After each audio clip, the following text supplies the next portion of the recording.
Dear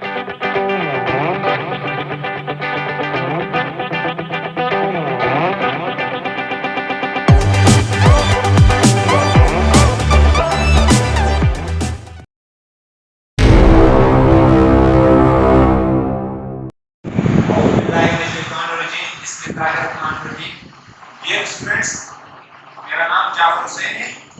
मैं पिछले तकरीबन 13 साल से मैथ्स पढ़ा रहा हूँ और पिछले 2-3 सालों से आईसीएसई में मैथ्स पढ़ा रहा हूँ।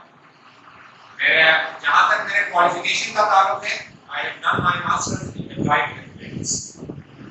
बेटा, आज कोर्स स्टार्ट करने से पहले मैं आपको पेपर का पैटर्न बताऊंगा। जब पेपर का पैटर्न आपको पता चलेगा किस चैप्टर से कितने क्वेश्चन आते हैं, किस सेक्शन में कौन से चैप्टर से ज्यादा क्वेश्चन आएंगे, और सेक्शन वाइज और क्वेश्चन वाइज मार्क्स वाइज मैं आपको आज बताऊंगा। बेटा, सेकंड ईयर के मैथ्स का पेपर जिस तरह फर्स्ट ईयर के मैथ्स की तरह 100 नंबर के आपके पास पेपर आता है। इसके 3 सेक्शंस होते हैं। सेक्शन ए एज यूजुअल आपके पास का एमसीक्यूज आता है। 20 नंबर के एमसीक्यूज आते हैं थ्रू आउट द बुक। हाँ, इनके डिस्ट्रीब्यूशन जरूर है। पढ़ाते हुए हर चैप्टर के बाद मैं आपको ये भी बता दूंगा कि किस चैप्टर से कितने एमसीक्यूज मांगे। इसके भी स्पेशल डिस्ट्रीब्यूशन है। इस 20 नंबर का आपके पास सेक्शन ए में आपके पास एमसीक्यूज आएंगे। सेक्शन बी जो 50 मार्क्स का है, जो मेन हमारे पास बॉडी है, पेपर का जो बॉडी है, वो हमारे पास सेक्शन बी है। इसमें मजीद आपके पास क्या है, इसके सब जो आपके पास क्वेश्चन जो बने 3 है। इनमें क्या होता है, आपके पास 3 आपके पास मुख्तलिफ ग्रुप्स में इसको ब्रेक किया है। फर्स्ट ग्रुप में आपके पास एनालिटिकल ज्योमेट्री स्ट्रेट लाइन से आपके पास क्वेश्चन आएंगे, और इसमें आपको क्या करना है, सेक्शन बी में आपको ओवरऑल 10 क्वेश्चंस अटेंड करने हैं, और वो आपको रिस्ट्रिक्ट कर लेगा। 10 क्वेश्चन इस तरह अटेंड करना है कि इन 3 सेक्शन में से हर सेक्शन में से 3-3 क्वेश्चन लेंगे। अब हर सेक्शन में से आप 3-3 क्वेश्चन लेंगे तो वो तो बन गए 9 क्वेश्चन। अब एक क्वेश्चन आप पे डिपेंड करता है, आपको एनालिटिकल ज्योमेट्री से उठा ले, आपकी मर्जी। एनालिटिकल ज्योमेट्री आपके पास कॉनिक सेक्शन और वेक्टर से ले ले। अगर यहां से आपको आसानी होती है तो यहां से ले ले, नहीं आपको कैलकुलस आपका अगर स्ट्रांग है, यहां से कोई क्वेश्चन बनता है यहां। यानी 3-3 क्वेश्चंस आपके पास कंपलसरी। आपको बॉन्ड क्या हुआ है कि हर सेक्शन में से 3-3 उठाना है, और जो आपके पास लास्ट एक क्वेश्चन बचता है वो आपकी मर्जी। इस सब में से जहां से आपको आसान हो आप वहां से उठा सकते हैं। इस तरह ये 50 मार्क्स है। अच्छा, एनालिटिकल आपके पास ज्योमेट्री इधर इसके मजीद ब्रेकअप है, वो किसका आपके पास चैप्टर 2 और 3, ये आपके पास एनालिटिकल ज्योमेट्री के इसमें आपके आता है पोर्शन में। इसी तरह आपके पास ये एनालिटिकल ज्योमेट्री कॉनिक सेक्शन और वेक्टर है। इसमें आपका कौन से चैप्टर आते रहेगा, इसमें आपका चैप्टर 7, 8 और 9। इनके साथ साथ आपके पास फर्स्ट चैप्टर जो आपका फंक्शन और लिमिट का है, इसका भी क्वेश्चन इनके साथ मर्ज होकर क्वेश्चन आता है। यानी आपका फर्स्ट चैप्टर किसके साथ है, एनालिटिकल ज्योमेट्री के साथ, कॉनिक सेक्शन और वेक्टर के साथ मर्ज है। और आपके पास थर्ड जो पोर्शन है वो कैलकुलस का है। इसमें 2 चैप्टर से मोस्ट इंपोर्टेंट चीज है आपके पास डिफरेंशिएशन और इंटीग्रेशन का चैप्टर है। कौन से चैप्टर है, चैप्टर 4, 5 और आपके पास 6 चैप्टर कैलकुलस में। बेटा, इसी तरह सेक्शन बी आपके पास कितने 50 मार्क्स का, और इसके बाद आपके पास सेक्शन सी आता है जो 30 मार्क्स का है, 30 नंबर के। और इसमें बेटा याद रखना 2 क्वेश्चन आपने अटेंड करने, 15 मार्क्स के। 15 मार्क्स के आपको 2 क्वेश्चन अटेंड करने। इसमें तकरीबन आपके पास 3 क्वेश्चंस गिवन होंगे, इनमें से 2 आपको अटेंड करने। इसमें भी आपके पास बेटा क्वेश्चन नंबर 1 यानी सेक्शन सी का जो फर्स्ट क्वेश्चन होता है वो कंपलसरी होता है। वो 15 नंबर का जो क्वेश्चन होता है वो कंपलसरी है, वो हमेशा इंटीग्रेशन में से आता है। तो आप अब देख लीजिए यहाँ ये कैलकुलस का क्वेश्चन कितना इंपॉर्टेंट है। यहाँ आपको तकरीबन आप 15 से 20 मार्क्स यहाँ आप ऑब्टेन कर सकते हैं। इसकी तैयारी करोगे तो 20 यहाँ आपका 15 मार्क्स यहाँ होंगे, और थर्ड आपके पास 15 मार्क्स यहाँ, यानी 30 से लेकर 35 मार्क्स आप क्या कर सकते हैं, सिर्फ कैलकुलस के पोर्शन से उठा सकते हैं। और अगर नहीं उठाएंगे तो ये कंपलसरी क्वेश्चन होता है, उसको हर हाल में आपने सॉल्व करना है। अगर वो सॉल्व नहीं करके दूसरा कोई भी क्वेश्चन आप अटेंड कर लोगे तो वो चेक नहीं होगा, वो क्या यूजलेस होगा। तो इस तरह आपके पास यहाँ 3 क्वेश्चन रहेंगे बेटा सेक्शन सी में। इसमें से फर्स्ट क्वेश्चन कंपलसरी हर हाल में करना है। सेकंड क्वेश्चन आप देखोगे चॉइस में आपके पास 2 है, 2 में से जो क्वेश्चन आपको आसान लगे वो करोगे। और इसमें भी याद रखना 2 क्वेश्चन 2 पार्ट्स में आएंगे। आपके पास क्या होगा 30 मार्क्स का क्वेश्चन है तो आपके पास क्या होगा 15 का होगा। और यहाँ आपके पास मजीद जो सेक्शन डी होगा इसमें आपके पास मजीद 2 क्वेश्चन आपको देंगे, इनमें से दोनों को आपको अटेंड करना। इस तरह बेटा प्लीज आपके पास सेकंड ईयर की मैथ्स का पूरा सिलेबस और पेपर पैटर्न इसी तरह होता है। वैसे समझा जाता है कि सेकंड ईयर में थोड़ा बहुत अलग, मैं कहूंगा इस कंपेयर टू मेरा एक्सपीरियंस बोलता है कि फर्स्ट ईयर के मैथ्स से सेकंड ईयर का मैथ्स आसान इसलिए है कि इसमें आपके पास सिलेबस इतना ज्यादा नहीं है। अब आपके पास लेट्स सपोज आप खुद फर्स्ट ईयर के पेपर्स आप पढ़ चुके हैं, बुक में कितने आपके पास 13-14 चैप्टर्स, जबकि यहाँ आपके पास कितने हैं 9 चैप्टर्स है। लेकिन इसमें बस थोड़ी सी ट्रिक से आपको इंटीग्रेशन और डिफरेंशिएशन पढ़ने में अगर आप अच्छे टीचर से पढ़ेंगे और अच्छे तरीके से पढ़ेंगे तो आपको कोई मुश्किल नहीं होगा और कोई इसमें आपके पास रटने वाली बात नहीं है। तो बेटा ये आपके पास पेपर पैटर्न है। अब हम चलेंगे अल्लाह का नाम लेके अपना फर्स्ट चैप्टर आज हम स्टार्ट कर लेते हैं। जो हमारे पास फर्स्ट चैप्टर है जिसका नाम है functions and limit.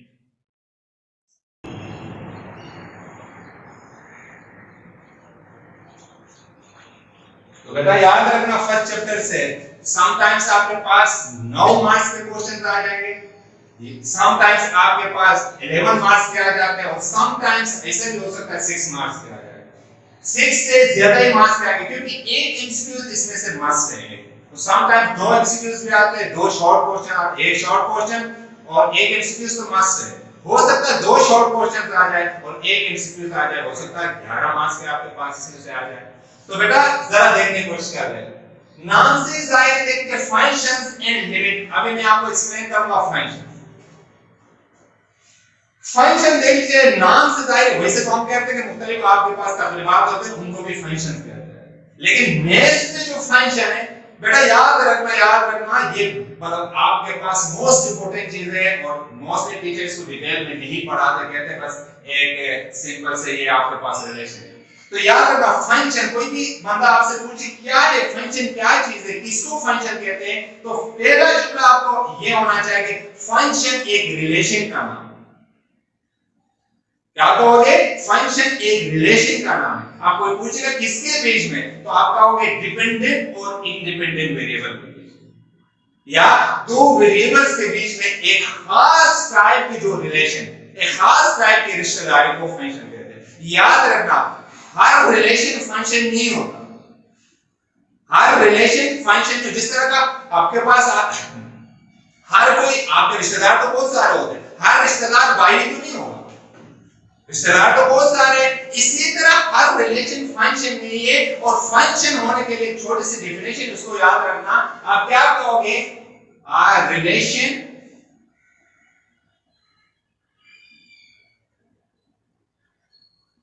will be called function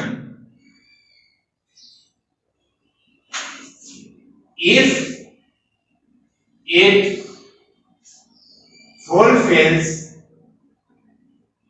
the following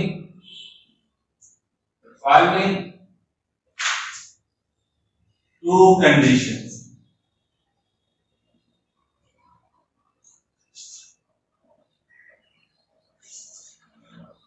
किसी भी रिलेशन को फंक्शन बनने के लिए 2 कंडीशंस फुलफिल करनी होती है। वो कंडीशंस क्या बता है, कौन से कंडीशंस है, तो आप क्या कहोगे? The domain of the function. अब मैं एक्सप्लेन करूंगा डोमेन क्या चीज है, मैं आपको बताऊंगा रेंज क्या चीज है। The domain of function must be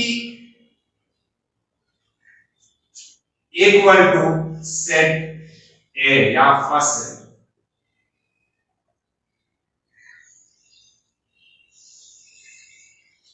and second, पहले इसके दोनों पोस्टुलेट्स देख लीजिए फिर मैं एक्सप्लेन करूंगा। आपके पास no repetition of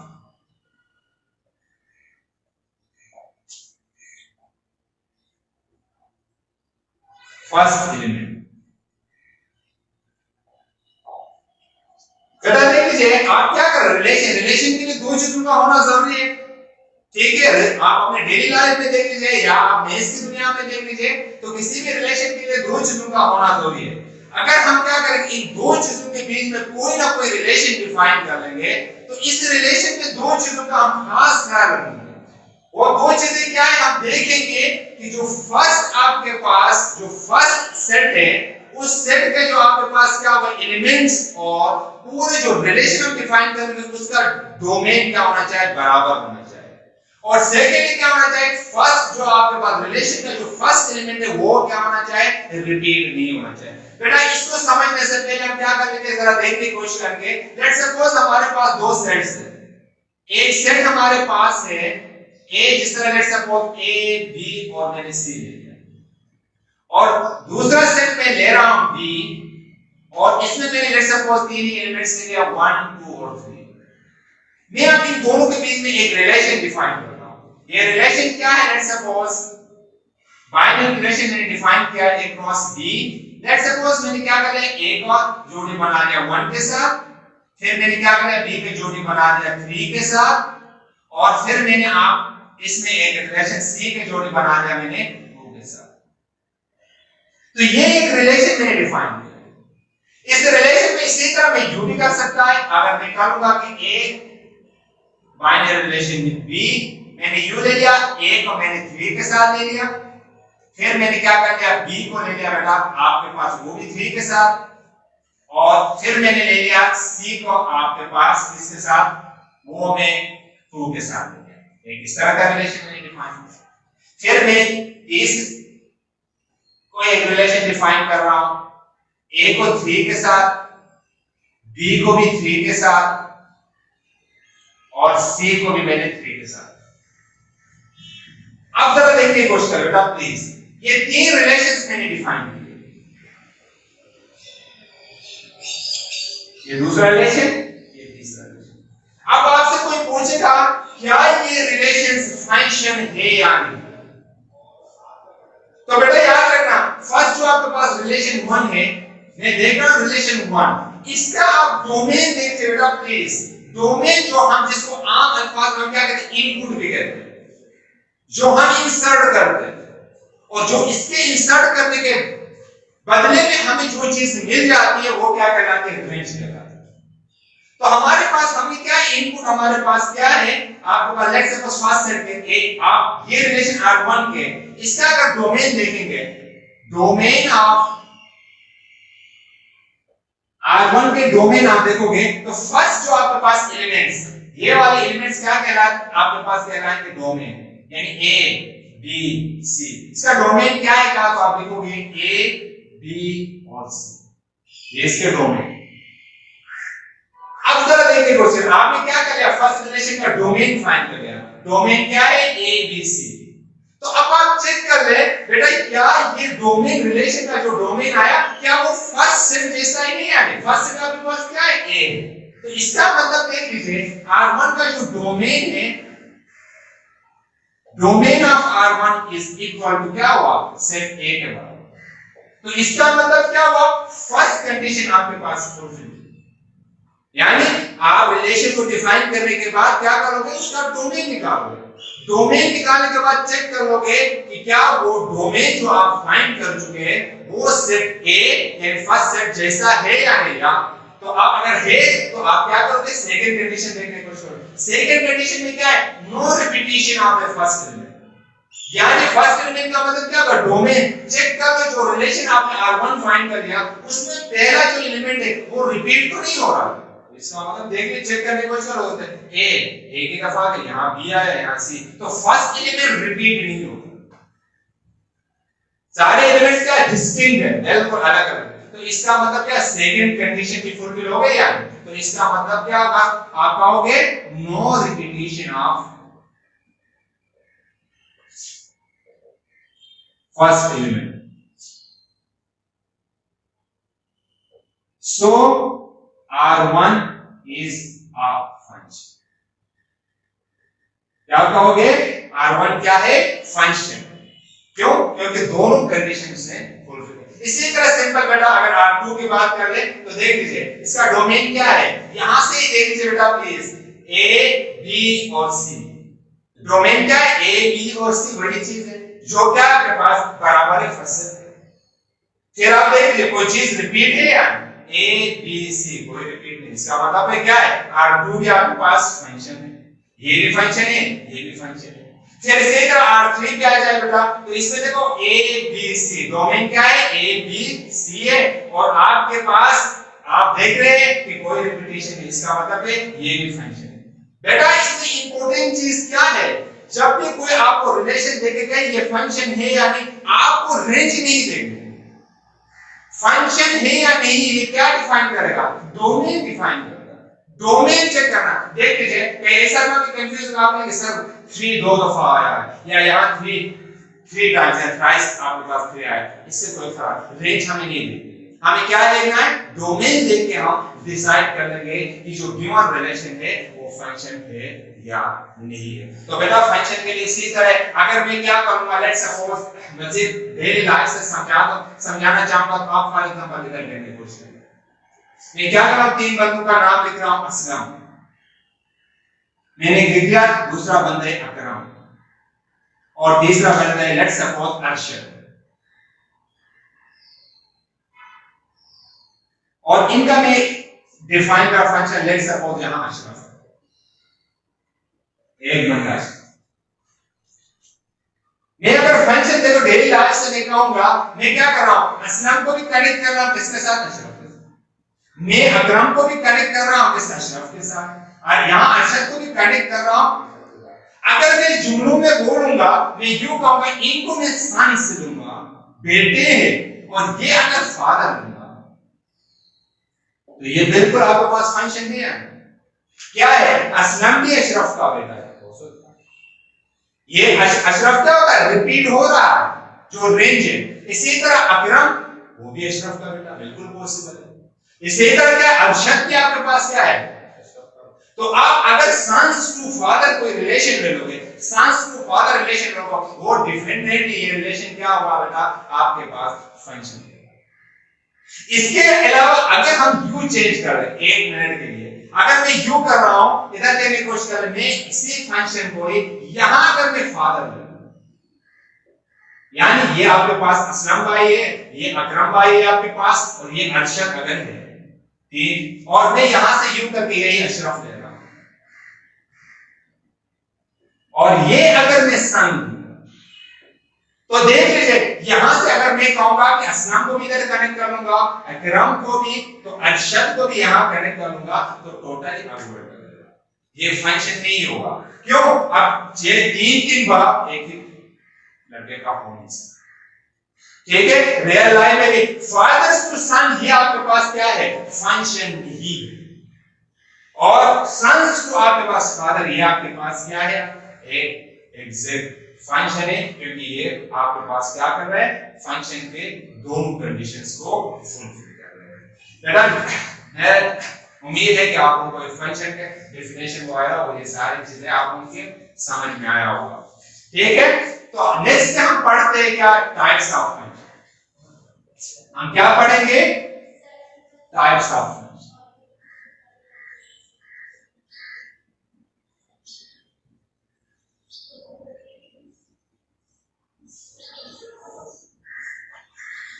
अच्छा, ये चीजें आप लोगों ने मैट्रिक क्लास में पढ़ी होगी। मैट्रिक क्लास से थोड़ा सा हम क्या करेंगे, थोड़ा सा और हम एक्सप्लेनेशन के अंदाज में जाएंगे, यानी थोड़ा सा ज्यादा पढ़ेंगे, उस लेवल पे पढ़ेंगे, तो कुछ हमारे पास क्या होगा? टाइप्स ऑफ फंक्शन बढ़ जाएंगे।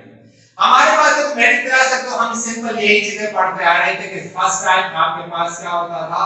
On to function, onto function,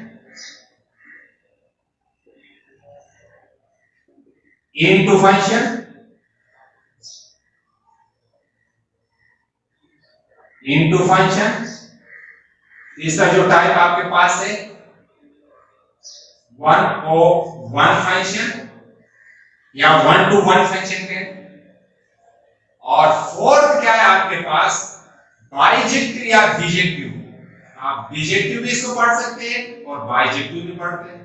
bijective function नाम से जाहिर है, बाई है, बाई का मतलब दोस्त, इसमें क्या होता है, ऑन टू भी होता है और प्लस क्या होता है बेटा, वन।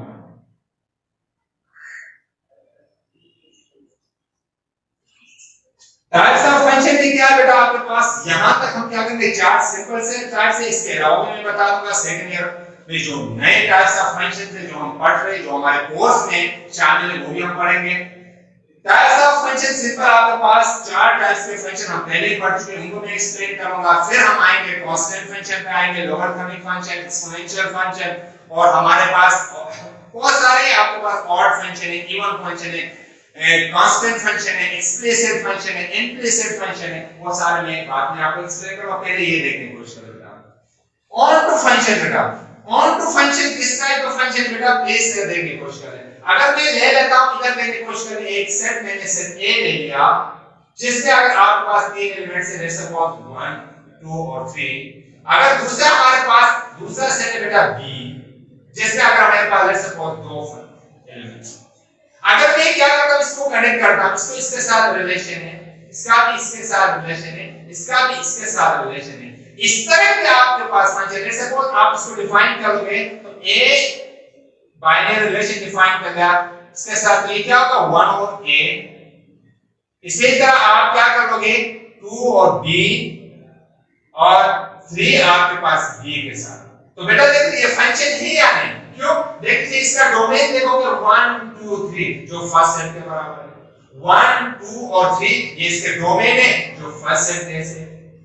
और इसके बाद देख लीजिए आपके पास क्या है, कोई रिपीटिशन नहीं है, 1 एक दफा या 2 भी एक दफा, 3 भी, तो इसका मतलब ये फंक्शन है। आप इस तरह के फंक्शन जिसमें आपके पास क्या हो, आप अगर क्या करोगे, आप प्लीज, मैंने क्या कहा था, फंक्शन की डेफिनेशन के लिए आपको फोकस रखना है किसको, डोमेन। जब ये टाइप्स ऑफ फंक्शन जब आप डिफाइन करने जा रहे हो, जब ये फंक्शन है तो तब हम क्या करें, टाइप जब मतलब आप रेंज को देखने की कोशिश करें। तो इसमें क्या होगा, आप रेंज देख लीजिए, आप इस फंक्शन का अगर रेंज सेट b के बराबर है, अगर आप क्या कहोगे, आप यू कहोगे रेंज ऑफ, इसका नाम रिलेशन R1 मैंने नाम रखा है, तो आप क्या लिखोगे, रेंज ऑफ आपके पास R1 must be equal to, आपके पास क्या होगा, सेट b के बराबर। अगर रेंज ऑफ आपके पास सेट b, रेंज ऑफ आपके पास जो रिलेशन है वो अगर सेट b के बराबर है, तो इस टाइप के फंक्शन को क्या कहते हैं बेटा, ऑन टू फंक्शन। क्या कहते हैं, ऑन टू फंक्शन। और दूसरा आपके पास बेटा इसी तरह आपके पास, मैं इसको डिफाइन करूंगा नेक्स्ट में, ये आपके पास 1 2 और 3 है। लेट्स सपोज यहां A B और C हो, तो बेटा प्लीज देख लीजिए, ये 1 आपके पास अटैच है A के साथ, 2 भी अटैच है A के साथ, 3 अटैच है आपके पास B के साथ। तो ये रिलेशन R2 मैंने डिफाइन किया किस टाइप का बेटा, 1 और A, फिर मैंने क्या किया 2 तो A के साथ, और फिर मैंने क्या किया 3 B के साथ। तो ये फंक्शन नहीं आ रहे, हाँ फंक्शन, बिल्कुल ये फंक्शन है, क्योंकि देखो इसके आप डोमेन देखो 1 2 3 जो फर्स्ट सेट के बराबर है। फिर आप क्या देखोगे, रिपीटिशन, कोई रिपीटिशन नहीं, लेकिन इसमें देख लीजिए आपके पास इसके रेंज R2 की जो रेंज है that is not equal to set B, यानी इसके रेंज देखोगे तो क्या है, आपके पास इसके रेंज A B, रेंज इसकी क्या है, A और B है, जबकि यहां आपके पास रेंज B क्या है, A B और C। दूसरे अल्फाज में सिंपल, जब आप क्या करोगे, इस तरह डायग्राम्स बना के इनको अटैच कर लोगे, तो ऑन टू फंक्शन में कोई भी B का सेट अनपेयर न रहे, वो जरूर जुड़े इसके साथ सेट A के साथ। और जबकि आपके पास इनटू फंक्शन में सिंपल क्या होना चाहिए, कोई ना कोई एक एलिमेंट, एक से ज्यादा एलिमेंट भी अनपेयर रहे, और इसमें अनपेयर ना रहे, और इसमें कोई ना कोई एक आपके पास एलिमेंट क्या हो, आपके पास अनपेयर आपके पास रहे। तो इस तरह के फंक्शंस को हम क्या कहते हैं, हम कहते हैं इनटू फंक्शन, इसको कहते हैं ऑन टू फंक्शन। तो बेटा ये आपके पास ऑन टू और इनटू फंक्शन हमने पढ़ा। अब देखिए वन ऑन वन फंक्शन, नाम से जाहिर है वन ऑन वन फंक्शन। अगर मैं एक सेट ले रहा हूं आपके पास 1 2 और 3 और दूसरा सेट में ले रहा हूं तो भाई A B और C। अगर सेट A के एक एलिमेंट सेट B के एक ही एलिमेंट से जुड़े, यानी हमें क्या करो 1 को A से, जैसे 2 को मैंने C के साथ दिया और 3 को B के साथ, तो ये किस तरह बनेगा? A आपके पास बाइनरी रिलेशन मैंने डिफाइन किया A 1 के साथ और 2 आपके C के साथ और आपका 3 B के साथ। अब इसमें क्या है बेटा, सेट A का यानी डोमेन का एक ही एलिमेंट और रेंज के एक ही एलिमेंट के साथ अगर जुड़े तो इस यानी सेकंड सेट के एक एलिमेंट के साथ जुड़े, इस तरह के रिलेशन को क्या कहते हैं बेटा? 101 या 1 to 1 फंक्शन। 1 to 1 function. अच्छा, 1 to 1 फंक्शन में ये हो सकता है इसके 4 एलिमेंट्स हो, एक एलिमेंट आपके पास क्या हो खाली बचे, यानी इस प्रोसेस में हिस्सा ही ना ले, तब भी ये क्या है 1 to 1 फंक्शन। ये क्या है 1 to 1 फंक्शन। आपने क्या किया, सेट A इसके 3 एलिमेंट्स ले लिया, इसके जब भी 4 एलिमेंट्स ले लिया, एक रिलेशन आपने डिफाइन कर लिया।